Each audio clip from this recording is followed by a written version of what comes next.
Hi everyone, my name is Sandy Kelly and I'm the Vice Chair of Events for the Energy Institute Young Professionals Network London branch. Day job, I'm a commercial graduate trainee at EDF Energy and spending a bit of time at Power at the moment working on batteries. And first of all, thanks very much for joining today with our first ever startup focused event. We're really excited to hear from the speakers that we have for you today, both in 2 sessions, and I'd also like to thank all those speakers for attending today. And also a special thanks to Shannon Nave, who you're going to hear from as hosts for the rest of the session. So over the past few months, really, we've been delivering some really great and insightful events, both in person and through virtual, such as Skills of the Future, My Energy Journey, and we also have another event next Tuesday for a pub quiz in London. And yeah, we're just really looking forward to hearing about these new speakers to learn more about startups. I'm not going to say more than that. Take it away, Shannon. Thank you very much for attending. Thank you. Brilliant. Thanks, Andy. So good evening and welcome all. A big thank you to everyone joining us virtually. So my name is Shannon Grehan and it is my pleasure to be your moderator for session 1 of the EIYPN's panel discussion on how energy startups can bridge the gap to help achieve net zero. So I'd like to first start just by thanking Octopus Energy Generation, who are part of the Octopus Energy Group, for sponsoring the event. So before we kick off, I thought it was sort of worth defining the concepts that frame the issue. So in its simplest form, net zero relates to the balance between the amount of greenhouse gas produced and the amount removed from the atmosphere. So here in the UK, the net zero strategy outlined in 2019 cited the need for unprecedented change with a commitment to unlocking investment to reach a state of net zero emissions by 2050. So energy, and in particular, of course, energy security has been at the forefront of public interest in recent times. And I suppose coupling this with the stark reality of the IPCC's report, which warned of a now or never approach to halting a climate disaster, there has never been a more critical point where investment in innovation and startups has been so pertinent. So we're very fortunate to be able to hear insights from today's amazing panel, who have a myriad of experiences within the energy sector. Just to note that the chat panel is open, so please ask away any questions you may have, and I'll make sure to leave some time to touch on them near the end of the session. So the general structure we're aiming to follow is to start with understanding how to find gaps in the market and how to secure an identifiable USP, and then moving the conversation to challenges energy startups may face entering a regulated market. So this could relate to funding, recruitment risk, etc. So to start, would the speakers mind detailing to the audience their name, job title, and a brief overview of their business operations?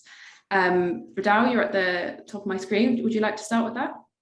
Hi everyone. My name is Vidal Barth. I am the COO at Bramble Energy, a innovative hydrogen fuel cell company spun out of Imperial College and UCL back in 2016. Yep, sorry, I was on mute. Kayla, would you like to go next? Sure. My name is Kayla Enty. I'm the founder and chief executive for Brighton and Hove Energy Services Cooperative. We're a community-owned developer of local energy systems, including energy efficiency and renewable energy, and we use smart technology to start developing and drive down the cost of energy.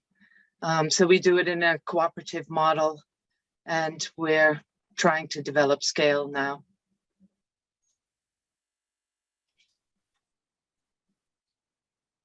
Sorry, Shannon, I think you're on mute. Sorry, I said, Tony, would you be able to go next and introduce yourself?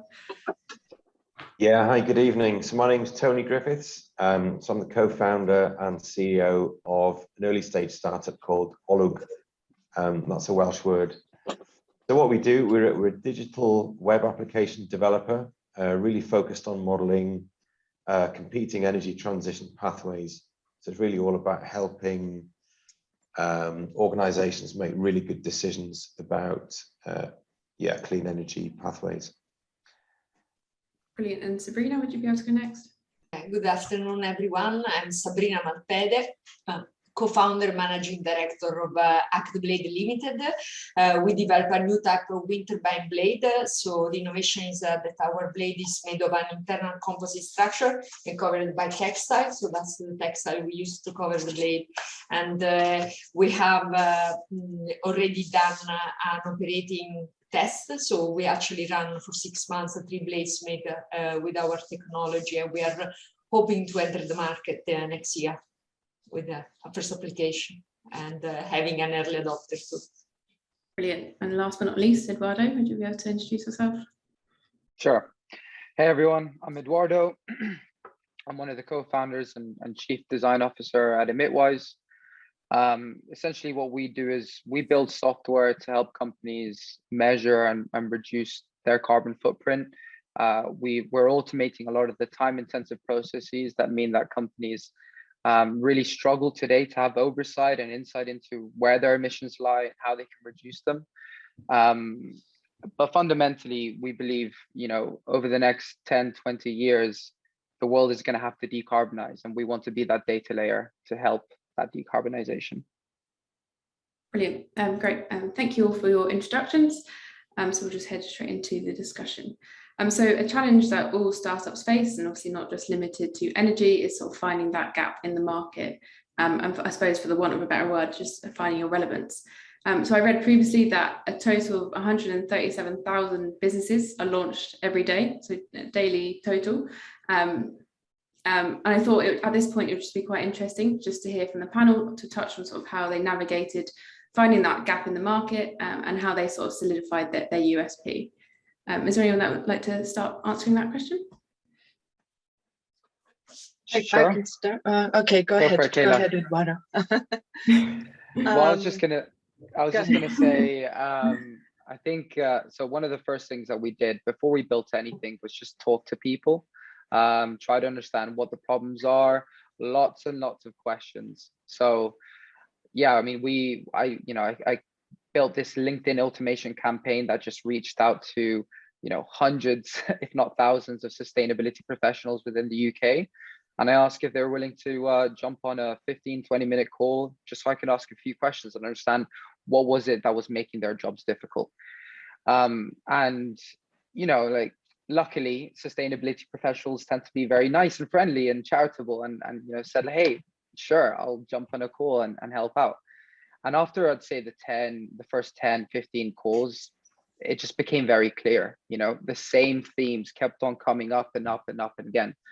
And those eventually ended up being what we try to create our USPs around. Yeah, that's great. Okay, so that makes me think that everyone is going to have a different journey in terms of finding that gap in the market. And my journey has been long because I started thinking I wanted to do a renewable energy and energy efficiency energy services provider. And that was, don't even dare say how long ago that was. And then 10 years ago now, I founded BESCO, and we're still not an energy services provider in the pure sense of the word, but what we are is we go where the pain is, we follow the pain, and we try and solve the pain in a way that we think is moving towards that goal, that ultimate goal. Like 10 years ago, I stood when we launched BESCO, we had a big opening party, and I said, we're promoting the development of microgrids. Now microgrids are becoming very, very exciting idea, and we might be relatively close, maybe within the next 5 years. So what Eduardo said is I think everyone is going to have their own journey finding the gap in the market, but I think it's all about relieving the pain at the end of the day. When you were founding sort of 10 years ago, how receptive did you find people? But I suppose when we talk about microgrids now, we all understand it, but 10 years ago, was there that sort of, were they open to the idea, or was it more just like the electricity market was what it was and there was no need for innovation or anything like that? I think people in the industry knew what it was. It's about informing the general public, and that message takes a long time. You know, if you want a complete systems change like we need to do now with the climate, we've got to introduce so many things to a market that in general is afraid, and it's new technologies, and climate change is scary, and you know, the whole thing. We're doing this third revolution now, this third industrial revolution. Yeah, I suppose Vidal and Sabrina, with your sort of more like engineering focused physical products, I suppose your gap in the market was almost a bit different because you sort of had to have a proof of concept. And there is no gap in the market for blades, but yes, my journey is slightly different from the lean business approach, let's say. I'm an aerospace engineer, and I actually developed the technology that is still used in Act Blade during my PhD, which is actually just a method to design a thin, light, flexible surface that works in the wind. So the first application has been in sailing. Act Blade is our second company. The first company is a software house for we do software application for sailing, yachting. We are the world leader. We have 200 customers all over the world. But definitely for us, there was a wish to actually not only build a second wave, but also to apply our expertise to wind energy. So our strategic approach was completely different. And also we came up with an idea because I knew very little about the market. And then actually the first thing that I did, which I suggest everyone to do, is to go and talk with the biggest or the leader in the market and understand exactly if there is a need. So this is what we did. We went straight to offshore renewable energy catapult, straight to DMVGL, which is a leading certification company for blades.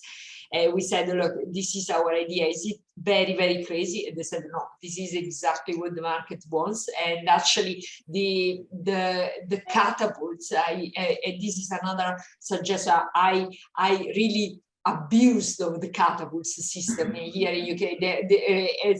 I think it's a wonderful scheme because they accelerated, in our case, okay, the offshore renewable energy catapult accelerated my knowledge of the market.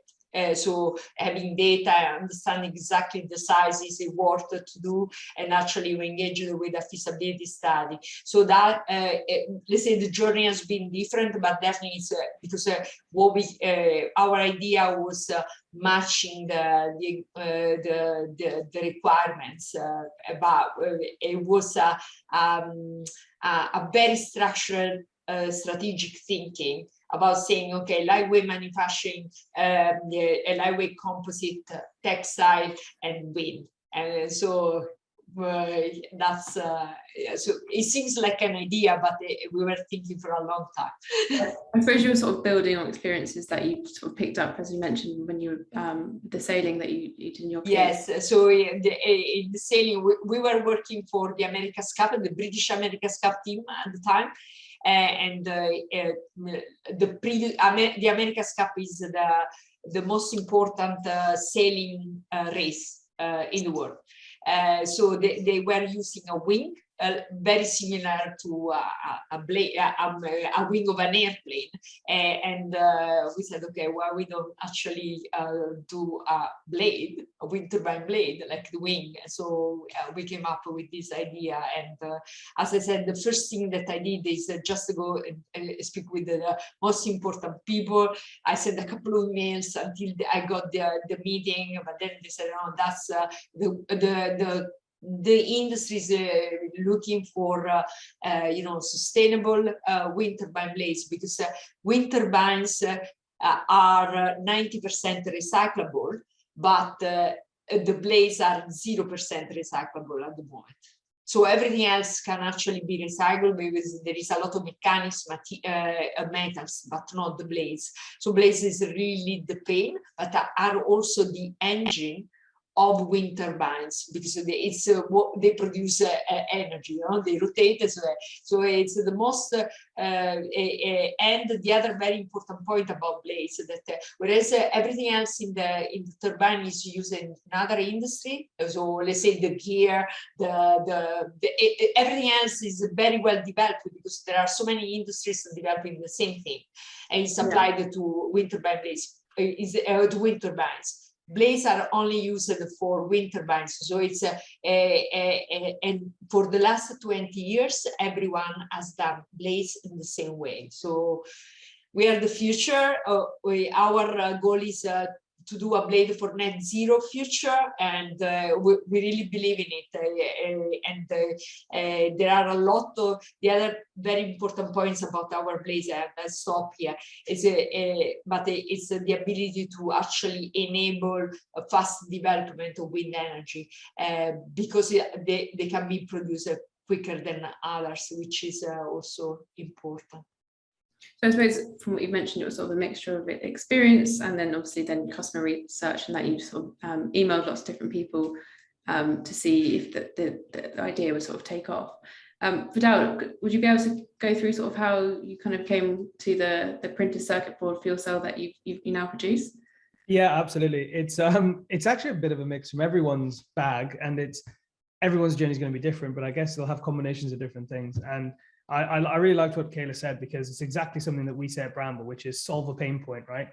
If you can find something that people get irked by or they have a problem with, they're much more likely to find your solution usable, or they're much more likely to engage with it. What's even more interesting is when you find a solution and it's completely innovative, and we've come out of a PhD group, the Electrochemical Innovation Lab at UCL, you can have the best technology in the world, but you can still get people to turn you down because it's not advanced enough and you haven't proven it enough, or there's reticence towards change because it's not the way it's always been done, right? And I think that that's one of those entrepreneurial moments where you realize you kind of have to love what you're doing in order to stick by it long enough to do it. And when we formed Bramble back in 2016, we had this innovative technology, and we could take it to lots of auto manufacturers or mobility people, and they go, that's great, come back in 10 years time when you've got something a bit further developed.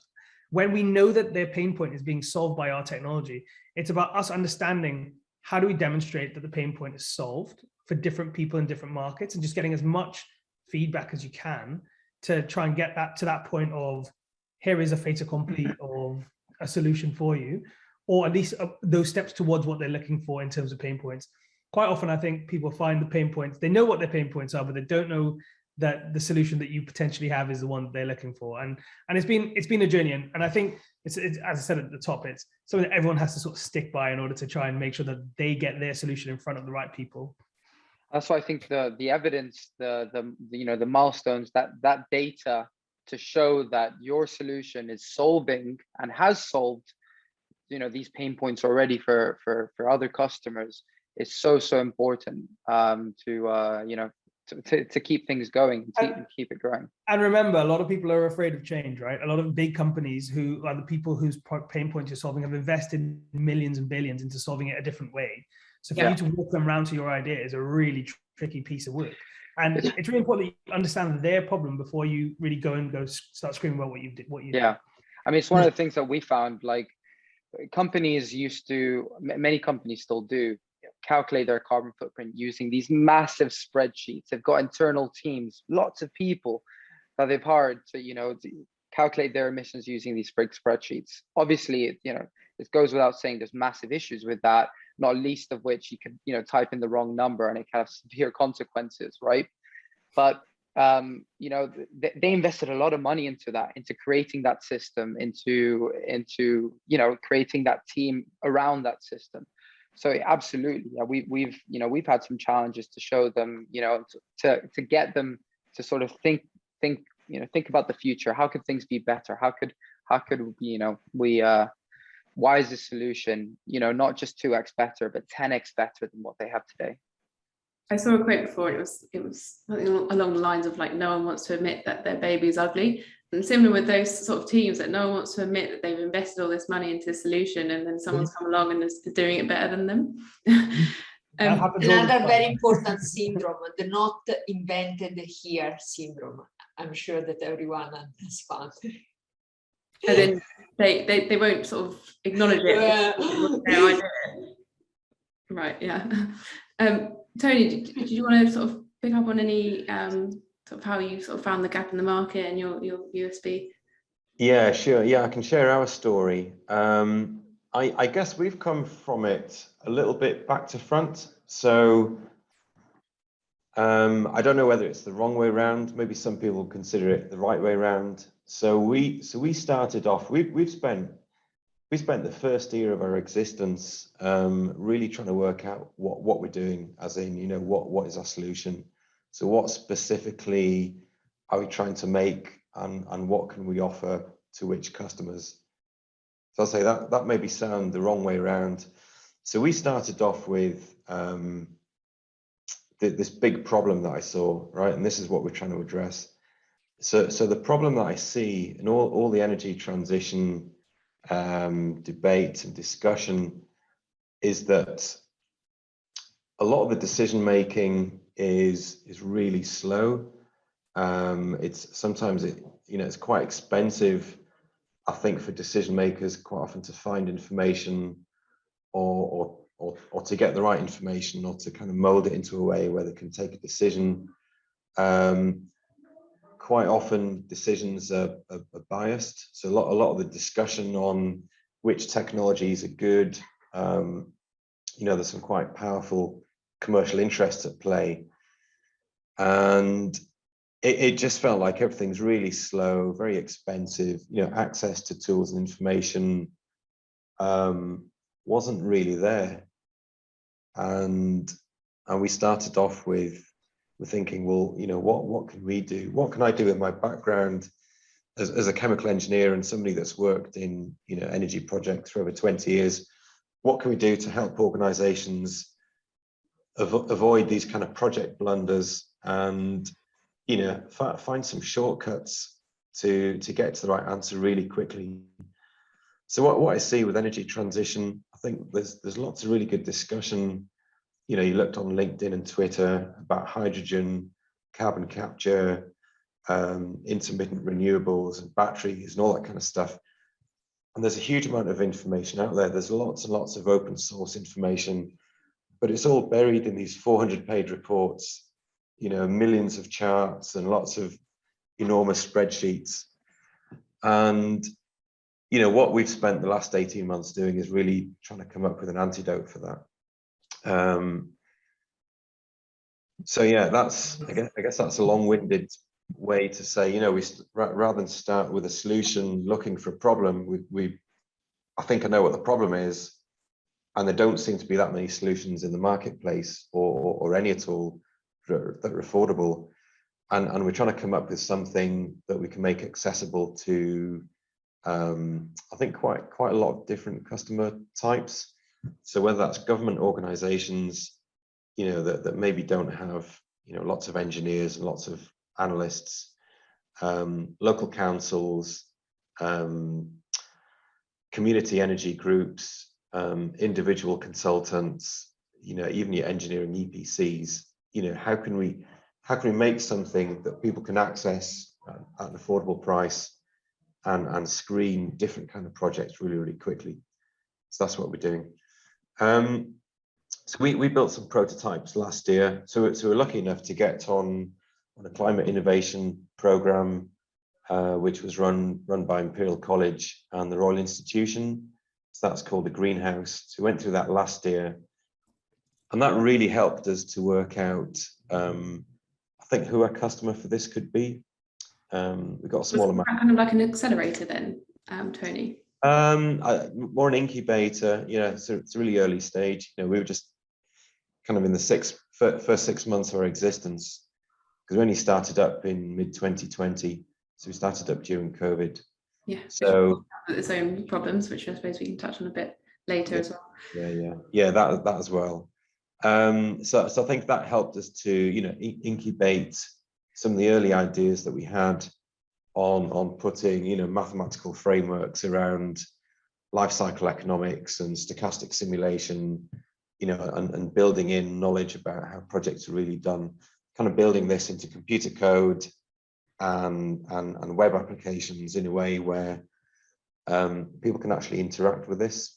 And yeah, so that's what we started to do.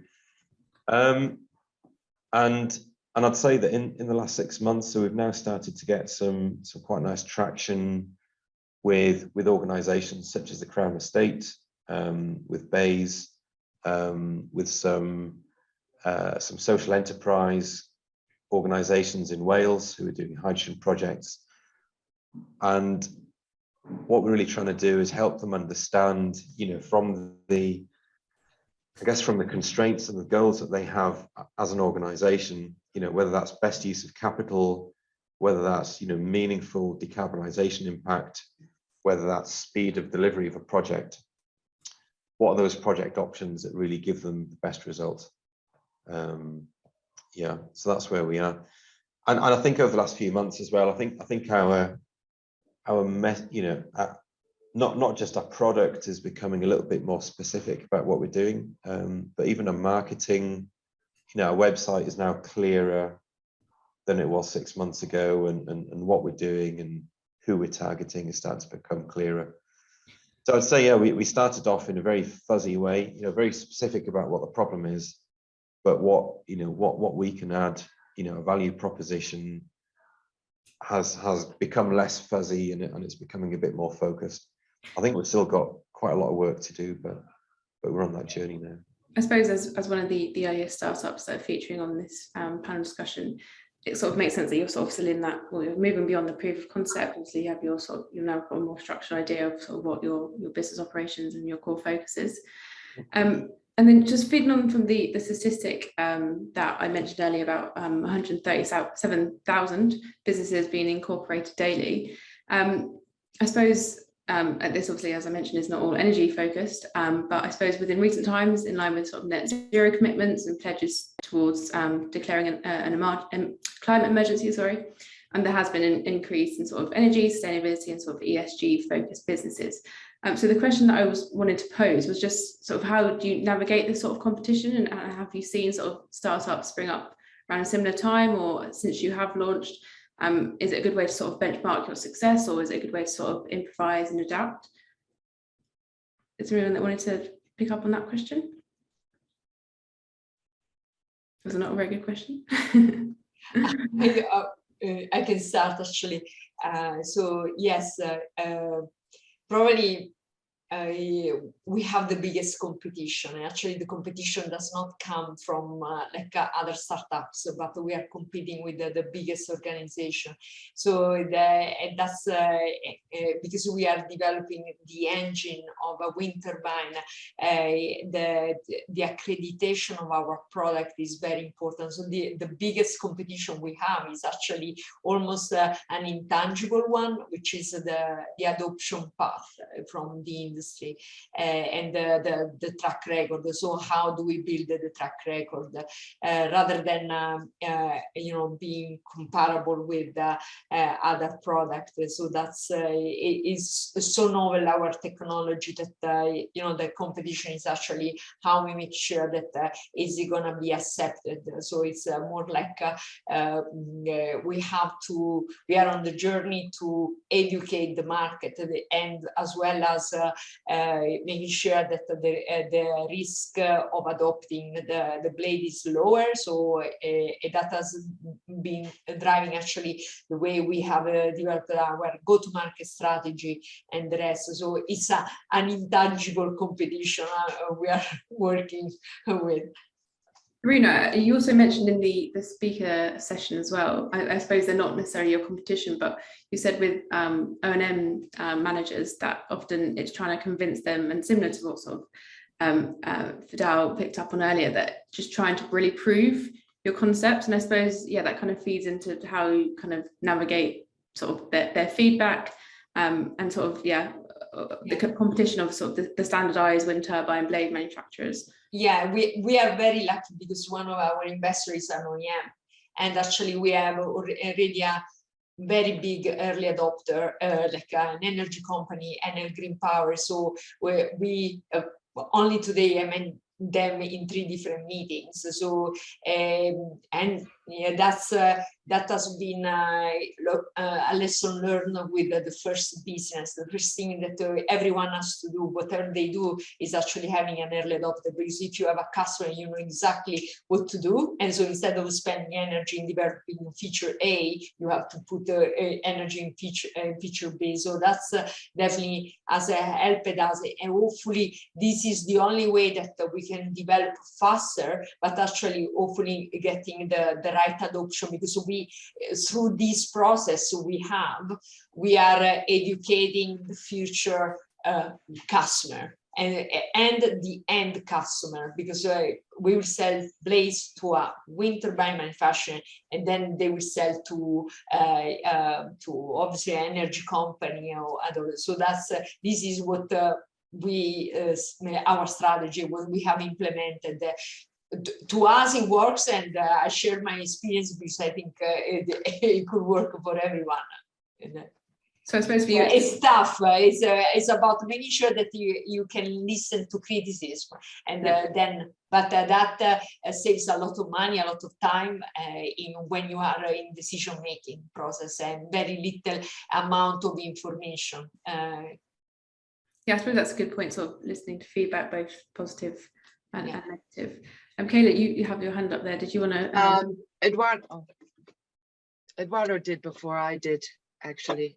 Yeah, Eduardo. So well, I was just gonna, yeah, I mean, in response to you know, the question around competition, we're seeing investment in climate tech just continue to grow, you know, very, very quickly. You know, from last year, I think there was like a 200% increase in the investment, you know, into climate tech, which is actually really promising and really exciting to see. I think investors are catching on to see that actually, you know, sooner rather than later, you know, the whole global economy is going to have to decarbonize, and that's, you know, what's a big challenge is a really big opportunity both for the market and for the planet, I think.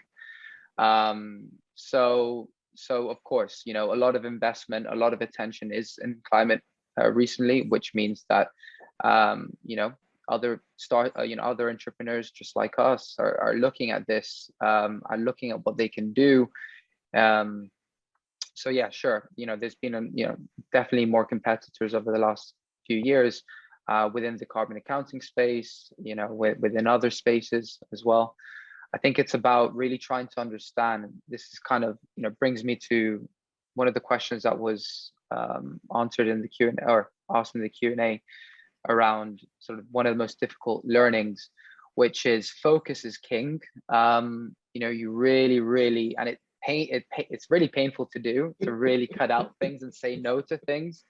But that was, you know, one of the big learnings that we made. As soon as we started to focus down who we wanted to service, the market that we wanted to play in, and really focus on getting that right, and then expand off of that, we started to see so much better results. You know, there's a lot more clarity.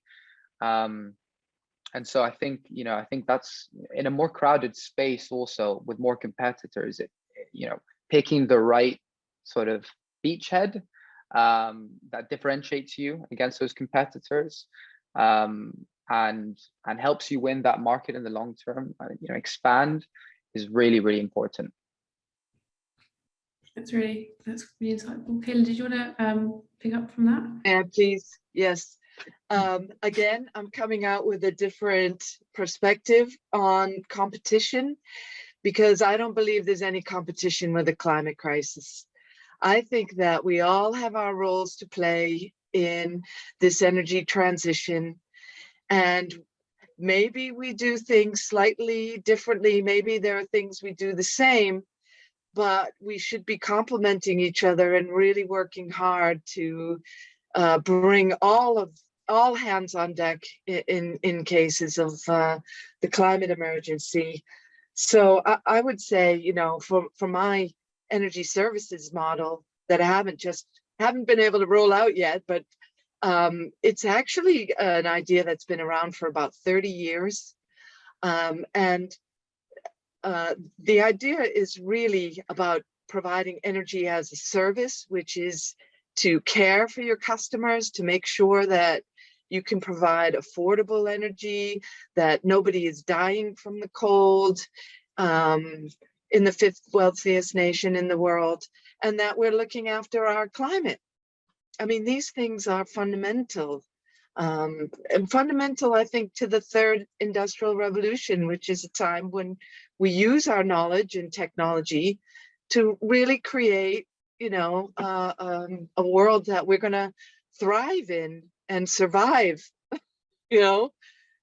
So it's exciting to think that there are 32 energy entrepreneurs on this call, you know, and that there is this potential for collaboration between us. And I was also going to say about your work, Tony, because I was wondering if you're technology agnostic, considering the knowledge within your team, or if you're focusing on specific technologies when you, and this has something to do with competition, I think. Yeah, would you like me to answer that? Yeah, sure, take it away. So I think what you're saying, Kayla, on, you know, competition, I think kind of goes against, you know, the urgency of solving climate change. I definitely agree with that. And, you know, I think some of our thoughts on how we go about business is very much aligned to that. So I think, well, I feel as if we're trying to do something where nobody else is currently doing. So when we talk about digital tools, you know, there's some nice simulators that will help you prospect for wind farms or for, you know, doing solar projects, or may calculate some other stuff. Or there's, you know, there's some quite elaborate project prospecting tools or kind of cluster mapping stuff that might hide behind, you know, products that information companies have that have a really high paywall behind them. But I don't really see anything where, you know, somebody that wants to be able to compare, you know, as you say, in an agnostic way, you know, how does this technology or this pathway compare with that and that and that? And maybe you just want to access a service for a week or for a month, you know, and you got a limited budget. I don't really see that exists in the market. So that's what we're trying to do. Okay. And I think your point about collaboration is really important. You know, I see a gap where what we're trying to do, you know, isn't currently served. We've talked about collaborating with, you know, mapping companies that have got, you know, loads of digital data.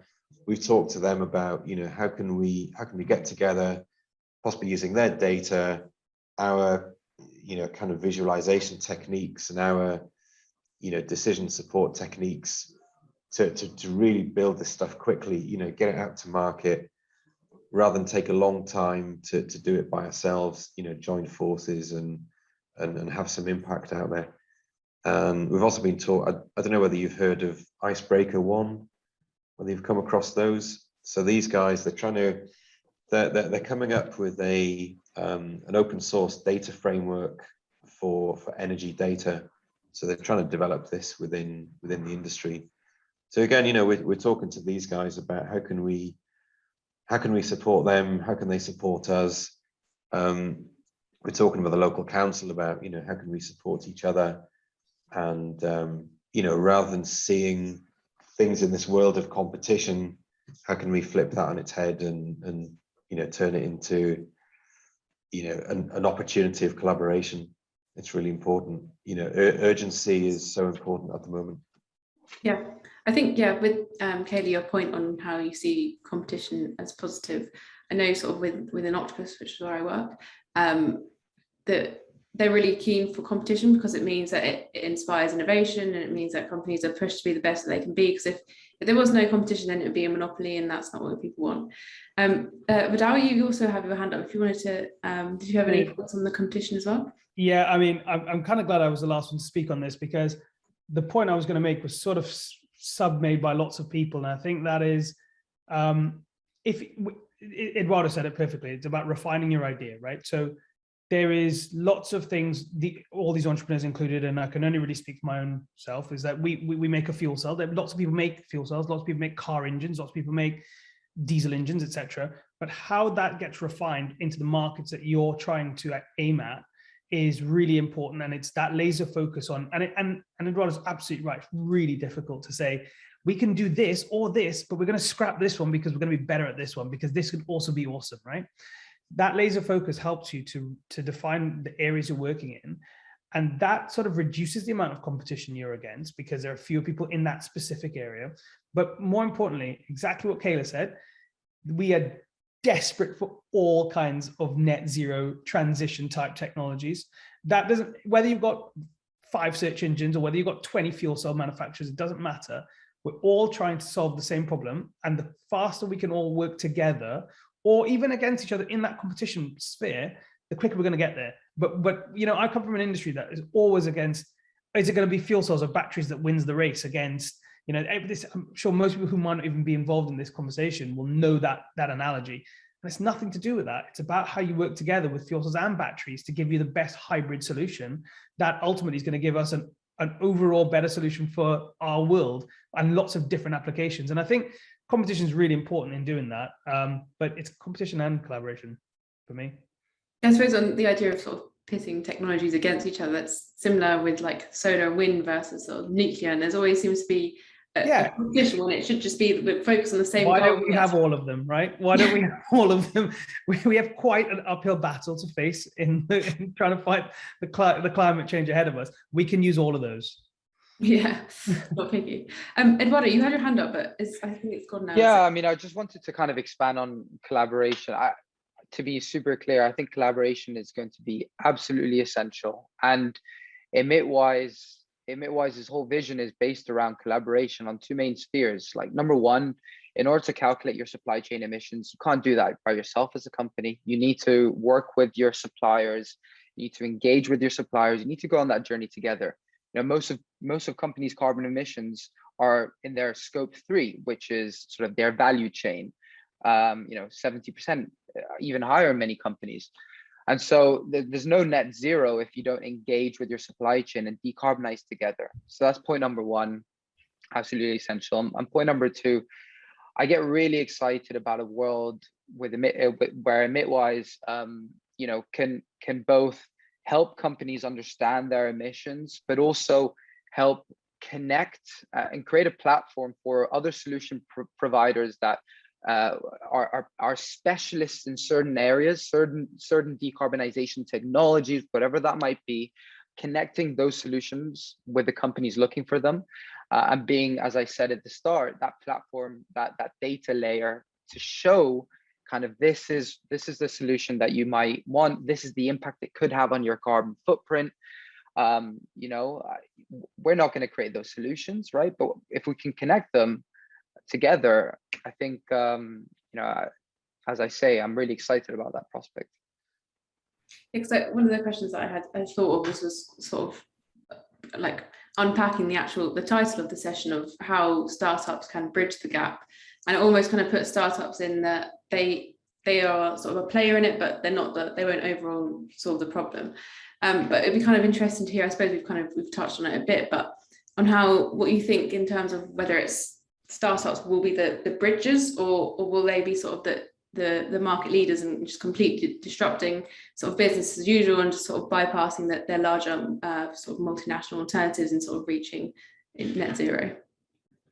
Vidal, you have your hand up. Was that from the last question? Yeah, no, that's for this one. I was going to say, I think startups are massively important. I've been asked this question a lot. I think startups are massively important in actually bridging this gap, because we're the ones who can innovate incredibly quickly. We're the less cumbersome organization that can move in a very agile way that can try to solve multiple problems. Again, with that focus, but still trying to look at how can we solve this problem, then move to this problem, then move to this problem, and sort of trailblaze a little bit. But what we're looking for, and I think this is, and I don't know for the people around the table here, but certainly for a lot of tech and hardware startups, what you're looking for then is to prove your point, show you can do it, and then get a scale-up partner to help you to take you to market, to get you into the right place and help you scale your technology. For us, I think the startup is, we touched on this earlier on. It's that we're too big. We're not going to, and we're not going to take on your technology because it's going to take. We've invested so much in this. There is that sort of real inertia to move into the exciting new frontier, and I think that the startups are the ones who've got to drag the larger industries on their back that direction, and then use them to help climb and really get the innovative technology into the hands of the people that need it. Yeah, I suppose with startups, if they're a bit smaller, then they have the agility to kind of move quicker than sort of these big. It's the decision-making process is sped up, right? You have maybe two people sat around a table making a decision versus having to take it to a board on a quarterly basis and trying to work that out. We can move very quickly. We can make a decision that we should go into the marine sphere rather than the aviation sphere, just as an example. And I think that trying to decarbonize in that way is the quickest route for us solving lots of problems. Yeah. Eduardo, you have your hand up. Did you want to add to that point? Yeah, kind of a little bit more in response to your question around, whether you think startups are going to be the ones sort of the pioneers within this industry. I definitely think so. This sort of, there was this famous quote called "Software is eating the world" by Mark Andreessen, famous entrepreneur and venture capitalist. He said it around 10 years ago, and over the last 10 years, software is become some of the software companies that we see today are some of the largest companies in the world. I think the same can be said, or something similar can be said with climate tech. As I said at the start, eventually over the next 20, 30 years, every single activity within the world is going to have to decarbonize, just like it had to digitalize, or it was going to digitalize, right? And so I definitely think that startups are going to be the ones best prepared to, as Vidal was saying, is be lean and have that decision-making process, be able to spot these opportunities and grow and thrive and raise money and grow and thrive, and eventually get into a place of market leadership. Sabrina, you also have your hand up there because we'll take this. Yes, I think that also big corporation have realized that startups can move quicker, be more creative. We can see a proliferation actually of CVCs, corporate venture funds, innovation funds, innovative collaboration. I mean, just our company, we have 3 different agreements with Enel Green Power, one with an OEM. So we can definitely see that there is from these big turtles, because of those big companies, unfortunately, I call them turtles just because every movement is very, very slow and very, so I think even big corporations, they realize that. What I see to me is still in that inertia of adoption, and sometimes it's not even from the direct, the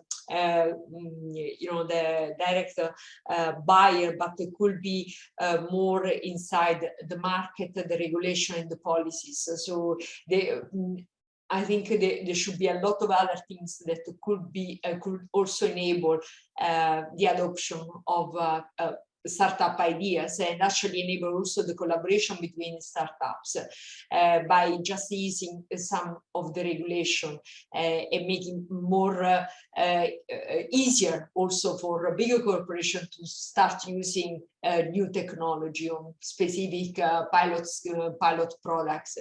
But I think it's a status quo that startups can actually bridge the gap to net zero quicker. I suppose, yeah, kind of the point that's been made across the panel is that larger sort of multinationals are almost afraid to take the risk, and within smaller startups, that's inherent to a startup, is that it's sort of the risk versus reward. So there's more flexibility in making those decisions. Tony, we'll take your point, and then we've only got sort of a few minutes left of this, and then we'll take one question from the Q&A after this. Yeah, okay. So I think it's been said quite well there.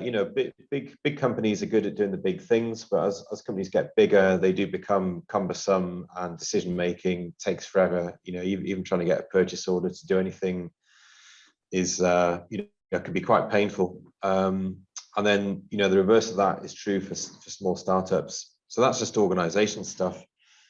But I guess what I see is, you can be quite a good symbiotic relationship between, startups that in some ways depend on bigger companies for traction, to kind of prove their ideas, get funding, test them. But I also see the flip side of that as well. We're quite often big companies that realize that they've become cumbersome. If they want to remain competitive and stay in business, they need to bring in ideas from smaller, newer companies. So quite often you see, your big established companies, they will have, some kind of accelerator programs, or they try to invest in small startups.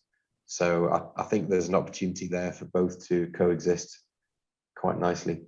Yeah, and sort of have that collaboration. So it's a mixture of the startups bringing the new sort of ideas into the sort of the larger multinationals. I think so, yeah. So I'm just going to look through the Q&A. So we've got one question from Madeleine. So she wanted to ask the panel if any of you had to pivot along the way. I know we kind of spoke about this in the speaker briefing, and if you had to adapt your business to solve a new problem, so e.g. different from the original founding idea. And Kayla, I suppose you touched on that at the start, that you kind of when you initially founded, you kind of had a different idea to what you've now grown into. Did anyone else have any similar experiences that they can kind of talk to? Or you knew what you wanted to do? I'll just very briefly say, thanks. No, go on. I'll just very briefly say, with Bramble, what we did was we had a fuel cell technology. It was about understanding what markets to go into. There's lots of diversity in whether we can do portable power or mobility, and it's about understanding what your early market is versus what your ultimate market is. And that's something that you need to understand where your low-hanging fruit is, if that makes sense. So it's not a pivot as such. It's a slight change in direction as you understand more what's gone behind you. So yeah, as I mentioned in the briefing, you can have a pivot with a capital P, which is a sort of existential change, or a pivot with a small p, which is kind of similar to what you mentioned with Bramble, and kind of just moved in the direction. Eduardo, did you have any points on that? Yeah, I mean, we focused, right, like I mentioned earlier, into a particular sector, manufacturing and industry, but I wouldn't say that was the main pivot. We had a pivot, but it was early days when we were just still exploring. We still just had a problem. We knew what the problem was, and we were figuring out what the right solution for that problem was.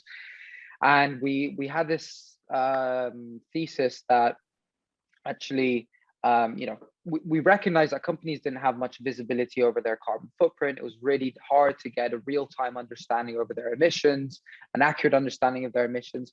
And so our hypothesis was, okay, well, maybe if we just, build a ton of sensors, water sensors, gas sensors, a bunch of sensors, and just litter them across their operations and their supply chains, we could get that real-time feed and information. We started working on a pilot actually with a brewery in London, just kind of like playing around, and figuring out where it could take us. But we could quickly sort of figure out, well, hold on, none of us have any experience really in hardware. So why are we going to try to build a hardware startup? And we also realized that actually that to the minute, to the second, granularity and frequency of information wasn't quite that necessary fundamentally. So yeah, we changed towards sort of software, which I think was a really good decision.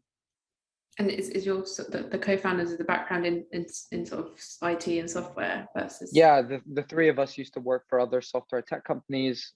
One of them actually built a previous one, so it's quite easy for us to adapt and adjust to sort of the new vision. And then Kayla, I see you've got your hand up there.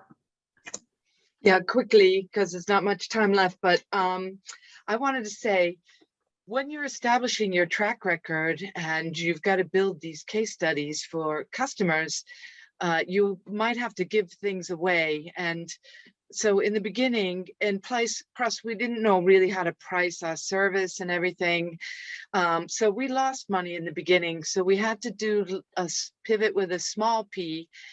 We had different revenue streams for the business, and we had to focus on revenue streams that would bring in money sooner, that might have taken us away from the bigger vision.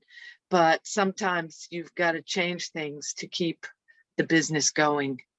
Yeah, I suppose sort of the improvising and adapting and sort of being able to take those risks at an early stage. So unfortunately, we've actually come to the end of the time. So I'd just like to take this chance to thank all the panelists, and I think it's been a really interesting conversation. We're going to go on a short break, 5 minutes or so, and then Adi and Tanja from FundSquare will go through the workshop, which will talk about alternative funding streams for startups. Sandy, are you going to come back on, and then we can sort of put up the timer for the break? Yeah, thanks all to the panelists and for yourselves for the great questions. We're now going to move over to the second session, and I'm going to hand over to Ade if Ade is there. Yes, so I am. Thank you, Sandy. So welcome back, everyone. My name is Ade. So I'm Vice Chair of Community of the EIYPN.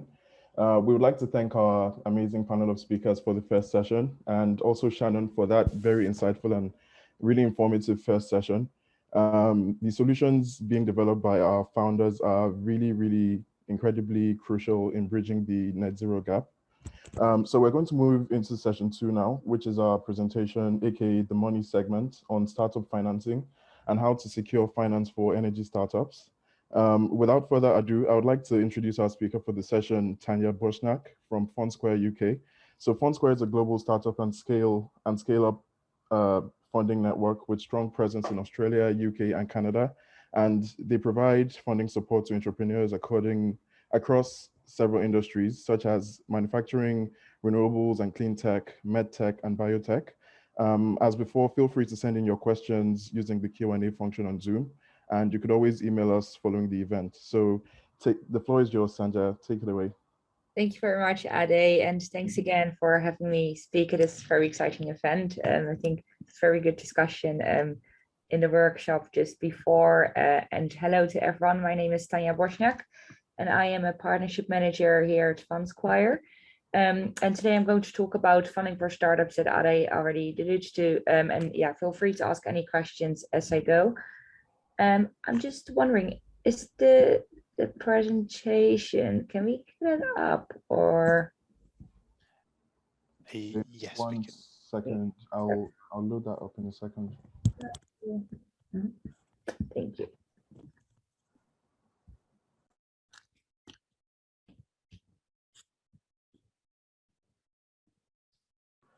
It's going to take me about a minute because I have to forward it from my second email. Is that okay? Or can you do an intro? I can just okay. Continue. Yeah, I can start. I suppose. I mean, I guess for those who don't know FundSquare, as Ade already said as well, we are a provider of non-dilutive capital to innovative startups and scale-ups. We've been around since 2016 and have funded over 200 companies globally with over 50 million loan capital. We are headquartered in Australia and also have a presence in Canada and obviously here in the UK as well. All 3 countries sort of being hubs for innovation and startups. And we are just over 45 employees globally as well at the moment. And I guess to go back 7 years in time, sort of how we came about is that we really identified a gap in the market, which is getting access for capital to startups. A challenge that a lot of founders have is sourcing capital and especially the growth stage of their business. And that really is what I want to talk to you guys about today. Okay, so I've got the slides. I'm going to share it now. Yeah, perfect. Thank you. Perfect timing because I just want to talk at a slide. Let me know when it comes up. Yeah, I can see it. Okay. So then so slide 2 is more sort of high level overview, a few numbers in there that I just touched upon. And then slide 3 is the slide I was just going to talk about. Yeah, thank you. So on this slide, you can see the funding timeline of a company's growth journey. Because as a company grows and evolves, different forms of capital are available at each stage of the journey. And I guess when you're entering the funding landscape and are trying to wrap your head around everything, just be very patient will be my key takeaway from this. I guess startup funding is a critical component for businesses, and it can be a big challenge to tackle. Even experienced entrepreneurs haven't dealt with all the different types of capital in their careers. So the key really is to understand the different options available and just really take time to evaluate them.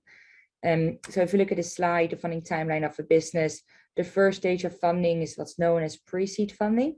This stage refers to the periods where companies getting their operations off the ground, where they're exploring the feasibility of really building an idea or product or a service.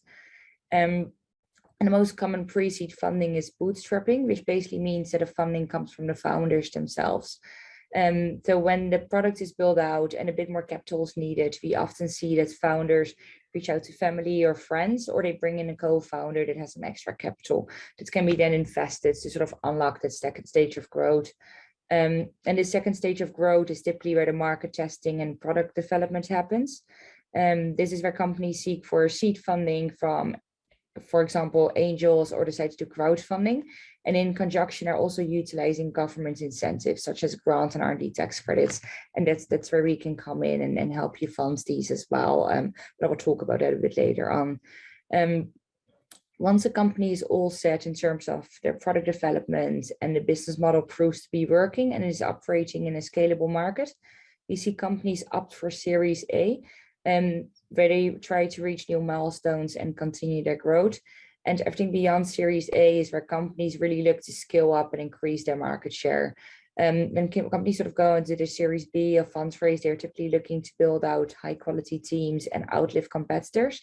And Series C and above is where startups seek for more funding to really allow them to build new products or reach new markets, or even acquire other underperforming startups, or to put the company on the IPO track. That's actually where we at FundsQuire are in at the moment. We're fundraising ourselves because we do want to enter new markets and launch new products, and really double the teams as well. And at FundsQuire, we work with a range of companies, all at various stages in their journey, and really looking to grow their business. And we help these businesses by providing debt funding. And as I mentioned before, the way we do that is through advancing companies' R&D tax credits, provide match funding for grant projects, and for a revenue-based finance model. And do you mind scrolling to the next slide, please? Thank you. So there's just sort of high-level overview of the services we provide at the moment. Some businesses we fund are pre-profit and pre-revenue, and they're using our funding to really get extra working capital in the business, or to further reinvest into research and development. And on the other hand, we also work with a lot of businesses that are in the later stages of their growth, really going through the Series A, B, and C of fundraising. And they are using our debt funding to, for example, extend the cash runway going into these equity negotiations. And our focus really is just around providing alternative cash flow financing for SMEs, and also really spreading the word to educate people, the founders, that they do have access to this form of capital. So with the R&D tax credit loans, for example, I'll touch upon a case study shortly after this. But with the R&D tax credit loans, we can essentially advance a company's R&D tax credits 9 months ahead of the HMRC payments. And the nice thing about this loan is that you don't have to wait for your financial year to end. You can actually access the future R&D credits already halfway through your current financial year. We can essentially open up a facility sort of 6 months into a company's financial year, and then lend against the R&D spent accrued to that point in time, and provide a monthly drawdown facility for the remainder of the financial year. And the goal here is really to provide that extra working capital throughout the year that allows a company to accelerate growth much faster. You can, for example, use the loan to hire that extra developer or finish your MVP much quicker than having to wait on or certain government incentives to come in. And the second funding services are grant advance, where we can provide match funding for grant projects. And with the match funding, the goal is to reduce equity needs in half. So again, really try to help companies to stick to as much equity as they can, and blend in some debt as well, especially in this stage of their business growth. And I do recommend highly to explore grants and see whether you're eligible for them or not. And then lastly, products we actually recently launched, which is a bit more geared towards companies who are already revenue generating, where we can advance future revenues. And this really allows to fuel growth now using future income. And what else you can see on the slide is a bit of eligibility criteria for the different funding options, but do get in touch with us if you would like to discuss how we can potentially help you reach your funding goals. And then if we move on to the next slide. Thank you. Here's an example of a company we actually funded earlier this month for their second year in a row by advancing their R&D tax credits. The company is a battery manufacturing company who uses intelligent energy management and storage technologies to enable clean, resilient, and integrated energy systems. And the company really needed cash to hit milestone payments and release the next lot of funds for the build. And their options really to access capital were to either sell equity or to apply for a grant. That usually does take a bit of time, or they had to take an R&D loan. They were expecting a R&D cash credit for their financial year end, which was March 2022, so this year, of around about £45,000.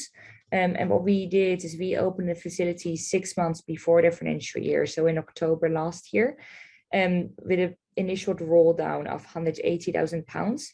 And then we open up a monthly drawdown facilities for the remainder 6 months, where we provided a monthly drawdown of around £30,000, which totaled to another £180,000. And this really allows the company to access their R&D tax credits 9 months earlier and to use non-dilutive capital to extend the cash runway to be able to deliver on the build and secure additional contracts based on delivery. And most importantly, they didn't have to sell any equity. So I thought that was just a sort of good example to give here to show how it can benefit you and help you sort of get ahead of your competition as well. If you sort of choose to access capital earlier or as soon as you can, and really utilize that to help grow your business. And I guess, if you want to learn more about alternative financing and see how this can be of benefit to your business, please do get in touch.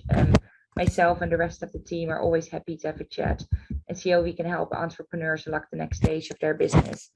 And if you have any questions, I'm happy to take any questions, and my contact details are also on the next slide.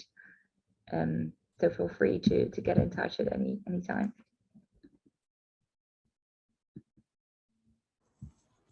Thank you so much, Tanya, for that very interesting section. I'm just trying to see if we've got any questions from the audience.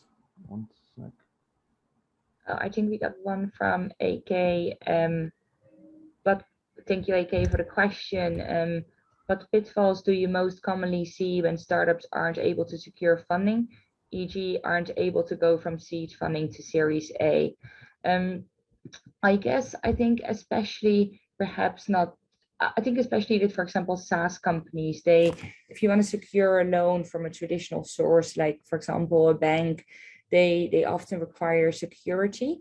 So either a physical asset or some form of security. So for example, if you look at SaaS companies, they don't have any physical assets to secure against. Obviously their IP is all sort of systems and based in the cloud. So I'd say like that's one of the hard roadblocks. And I guess also when companies are going into their Series A as well, I think one thing that's also often overlooked is the time that it takes to raise a Series A.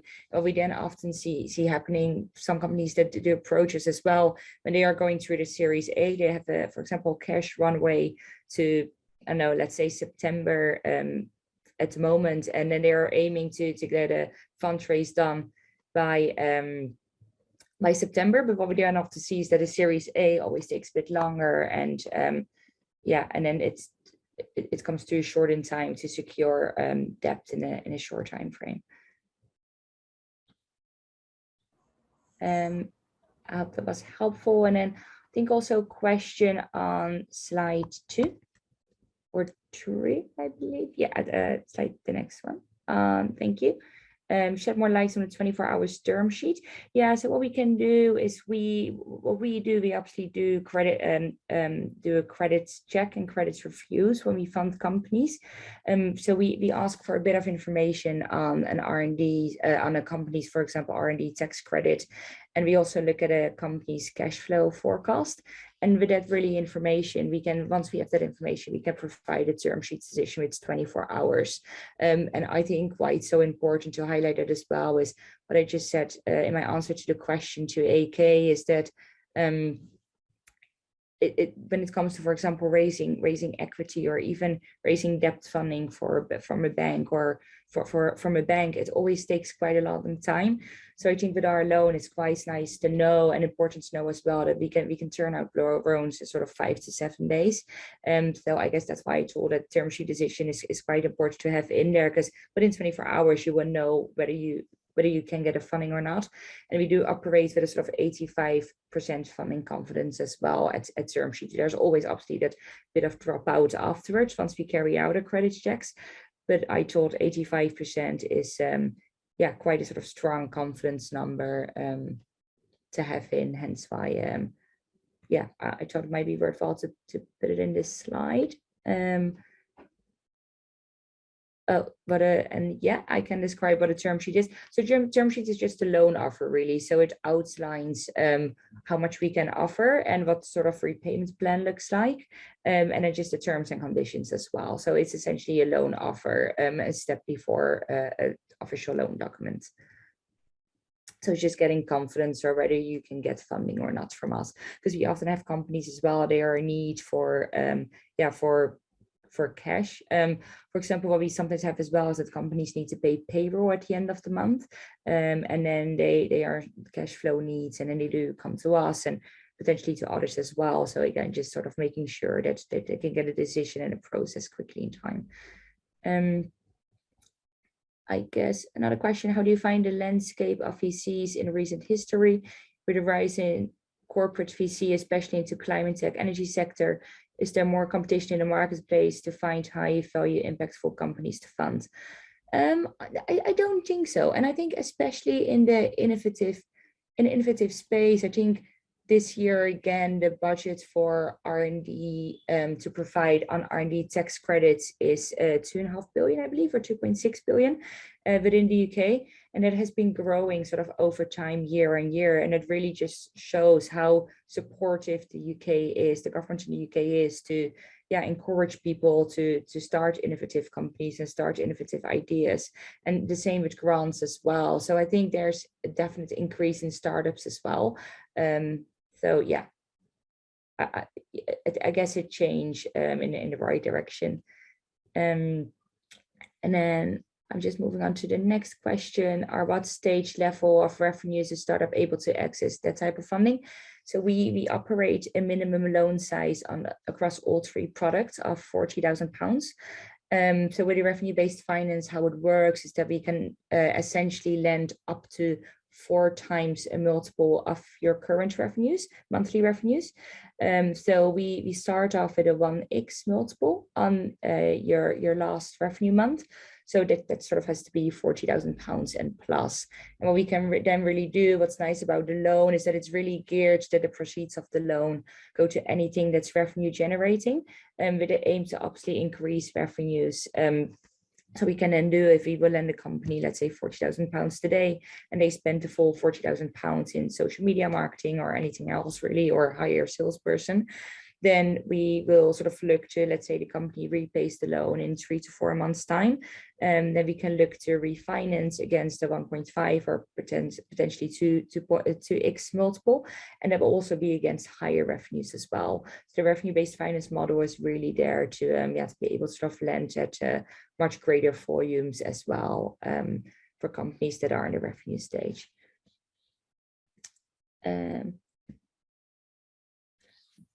Tricky question from Josh asking, what's the most exciting startup in your opinion Fundsquire has been involved with?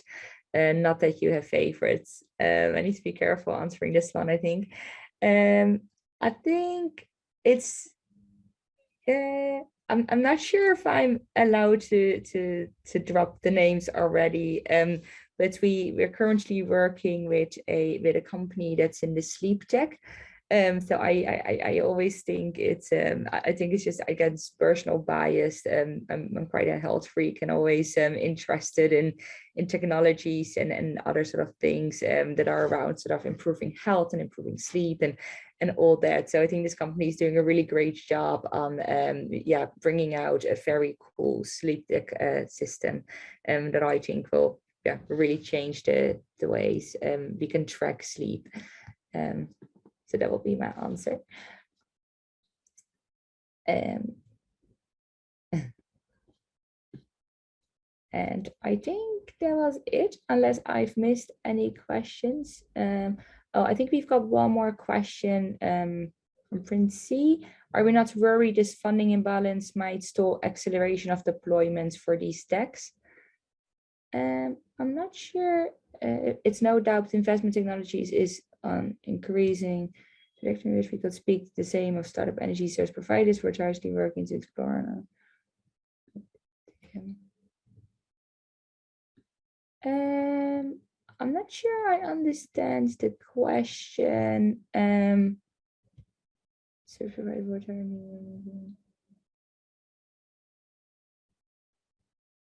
I'm not sure I completely understand the question.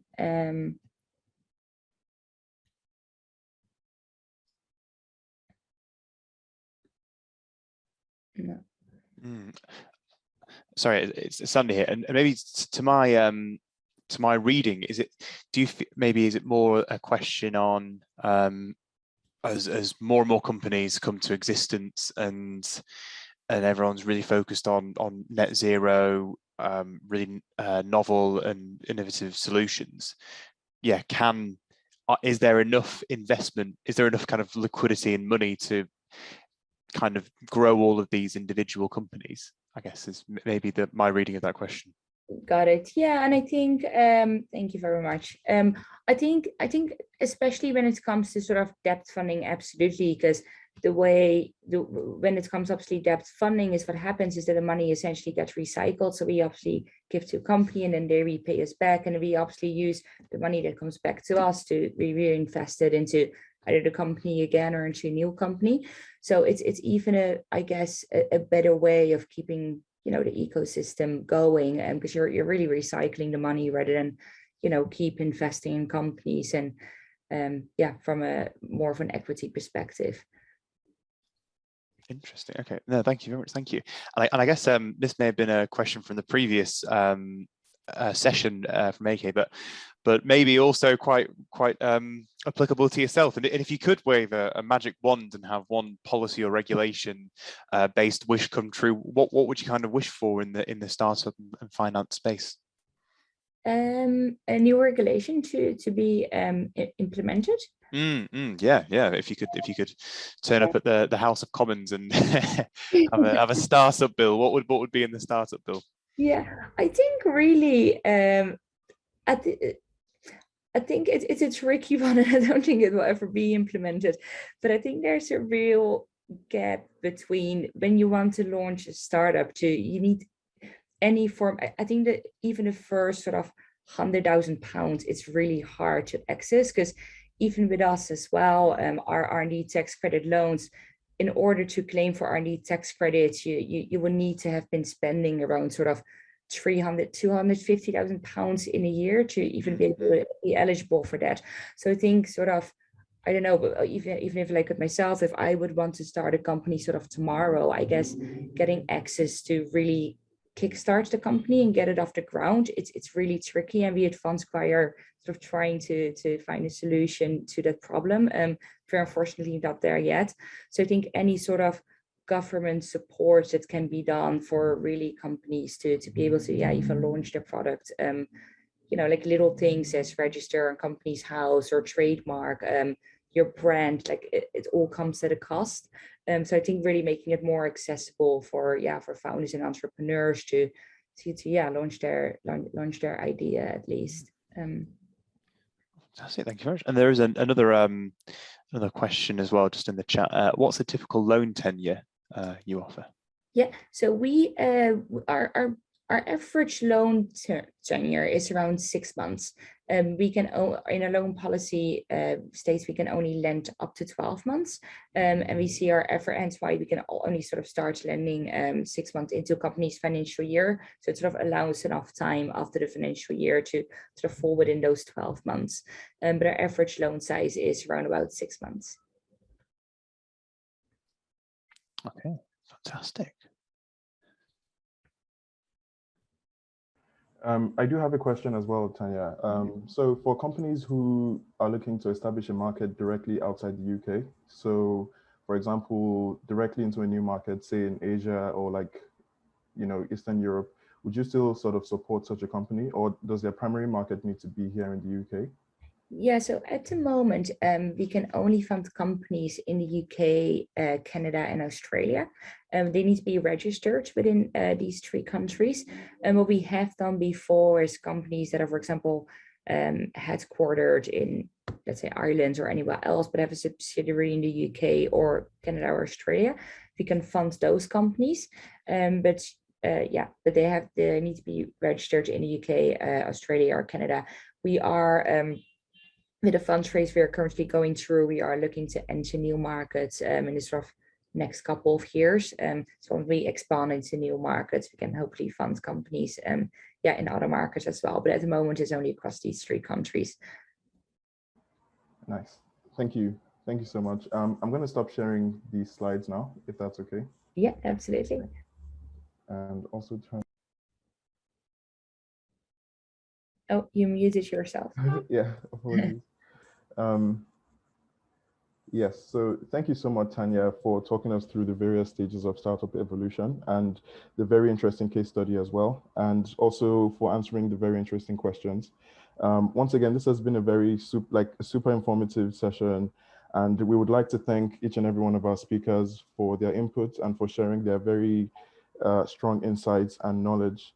We're going to be closing today's event here. However, if you haven't, please check out our London YPN pub quiz.